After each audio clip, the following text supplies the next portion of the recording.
Her father had just died, and the moment the royal decree named Princess Namina the next ruler of Azbedran, her own brother's sword pressed against her throat. "Over my dead body will a woman sit on this throne."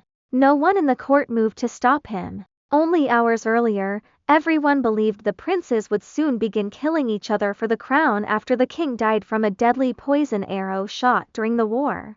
Instead, the Grand Vizier opened the sealed will and calmly announced that the king had chosen his daughter, Namina, as the next ruler.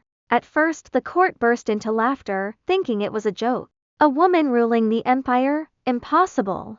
But when the vizier's cold expression showed he was serious, the laughter quickly turned into fury. Princes shouted, nobles argued, and before Namina could even understand what was happening, her favorite brother suddenly grabbed her from behind and held a blade against her neck, swearing he would kill her before allowing a woman to take the throne. The betrayal shattered her. The brothers who once protected her now looked at her like an enemy. Even the princes she had always helped stayed silent. Namina closed her eyes and began whispering her final prayer, certain she would die right there in the middle of the royal court. Then the sound of steel rang through the hall. Prince Selim, the scandalous prince famous for his countless lovers and the largest harem in the palace, stepped forward with his sword drawn and stood in front of her. In seconds the court turned into a battlefield. Princes fought princes, guards clashed with knights, and blood stained the marble floor of the throne hall.